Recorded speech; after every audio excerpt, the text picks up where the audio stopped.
Welcome back to the Joe and Joe Show. Learn English with us. Hey everyone, I'm Joe. And I'm Joe. Today, we're diving into a topic that so many of our listeners have asked about: navigating the workplace when English isn't your first language.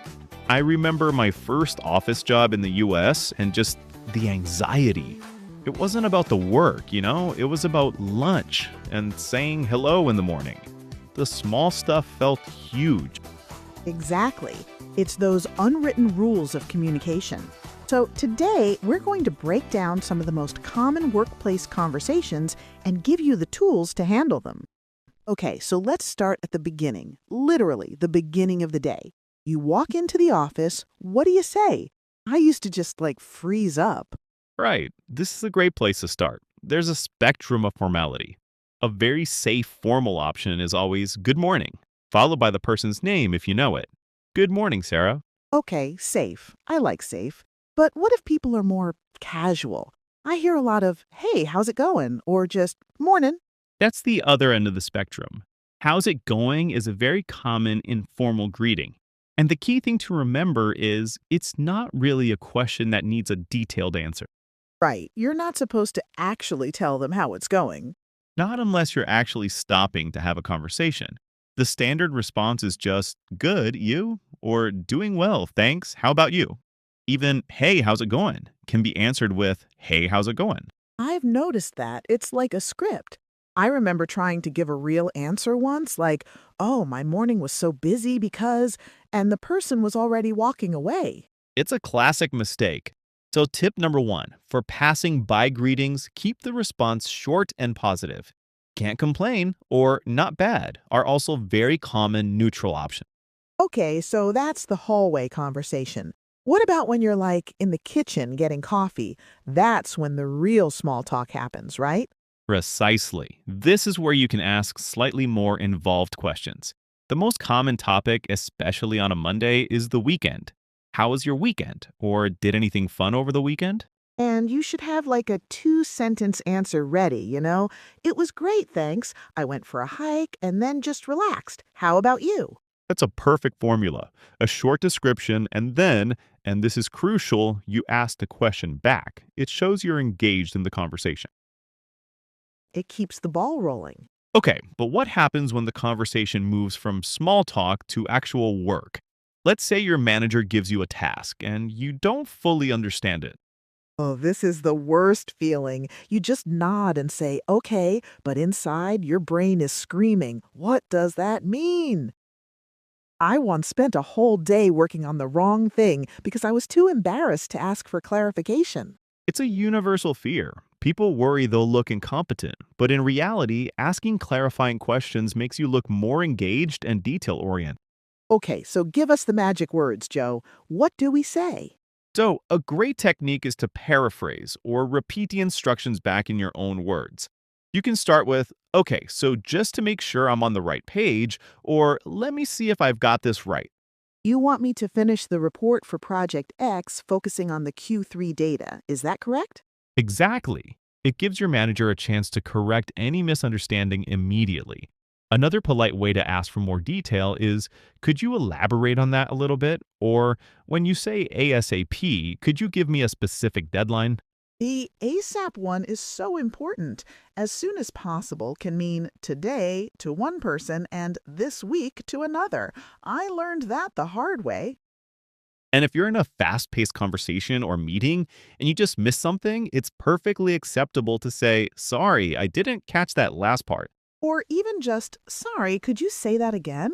It's better than pretending you understood. Right. The cost of a mistake is usually much higher than the momentary awkwardness of asking for clarification. Okay, this is good. This is practical. But what about the ultimate challenge, the team meeting? The team meeting, yes.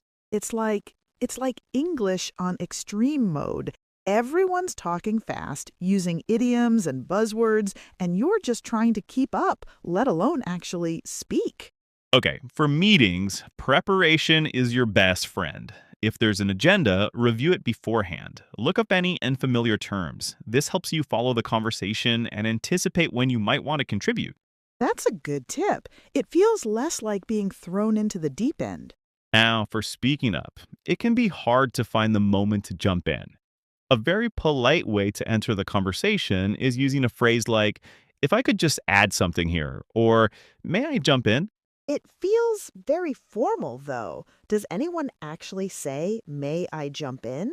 In a very formal meeting, yes. A more common and slightly more casual approach is to connect your thoughts with someone else just said. For example, that's a great point, Sarah. Building on that, I think we should also consider Ooh, I like that. Building on that. It sounds collaborative. it is. It shows you're listening and not just waiting for your turn to talk. What if you need to disagree with someone? That's another tricky area. Yes, you don't want to sound rude or aggressive.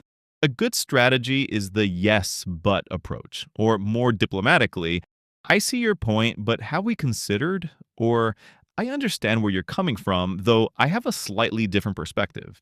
You validate their idea before presenting your own. I think sometimes in a really fast meeting, a more casual way could be something like, I'm not sure that would work because of X. What if we tried Y instead? It's more direct, but still, not rude. That's a great point. A lot depends on your company's culture. Some are more direct, others more indirect. The key is to observe how your colleagues interact. Speaking of observing colleagues, Joe, can we talk about the office language? Not just English, but that weird corporate code everyone uses. I remember someone told me to circle back, and I spent 5 minutes looking at the hallway thinking we were going for a walk. Oh, the corporate buzzwords. That is a major hurdle. Circle back just means let's talk about this later. Or when someone says, let's take this offline, they usually mean, let's stop talking about this in front of everyone and chat privately. Right, or low hanging fruit. For a long time, I thought there was a snack bowl I was missing out on. I wish. It just means the easy task we can finish quickly. For our listeners, if you hear a phrase that sounds like it belongs on a farm or in a sports game like touch base or ballpark figure, don't panic. Joe, what's the best way for a learner to handle those weird idioms? Honestly, I started keeping a buzzword journal on my phone. Every time I heard a phrase that made no sense, I'd write it down and ask a work friend later. Hey, what did Sarah mean by moving the goalposts? That is a brilliant tip. It turns a confusing moment into a vocabulary lesson. And it's okay to ask in the moment, too. You can say, I'm not familiar with that expression. Could you clarify? It's a very natural thing to ask. True, but what about when the mistake is bigger? Like you realized you used the wrong tense in a big email, or you called your boss honey by accident because you were stressed. Not that I've done that. It happens to the best of us. When you make a linguistic mistake, the recovery is more important than the accuracy. If it's a small slip in a meeting, just correct yourself and move on. I went to the meeting. Don't over apologize. And if it's in an email, I always feel like I need to send a 10-paragraph apology. Definitely don't do that. If you sent an email with a major factual error because of a language mix up, just send a quick follow up. Correction, I meant Friday, not Thursday. Apologies for the confusion. Short, sweet, and professional. Apologies for the confusion. I am writing that down. That is a gold star phrase. It really is. Now, since we touched on emails, let's talk about tone. Sometimes writing can sound more aggressive than we mean it to be. Oh, I struggle with this. In my native language, we get straight to the point. But in English office culture, if I just write, send me the file, it sounds like I'm shouting at them. Exactly.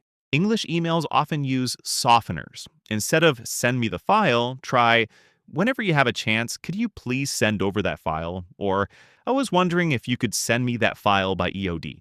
EOD, another buzzword, end of day. You're on fire today, Joe.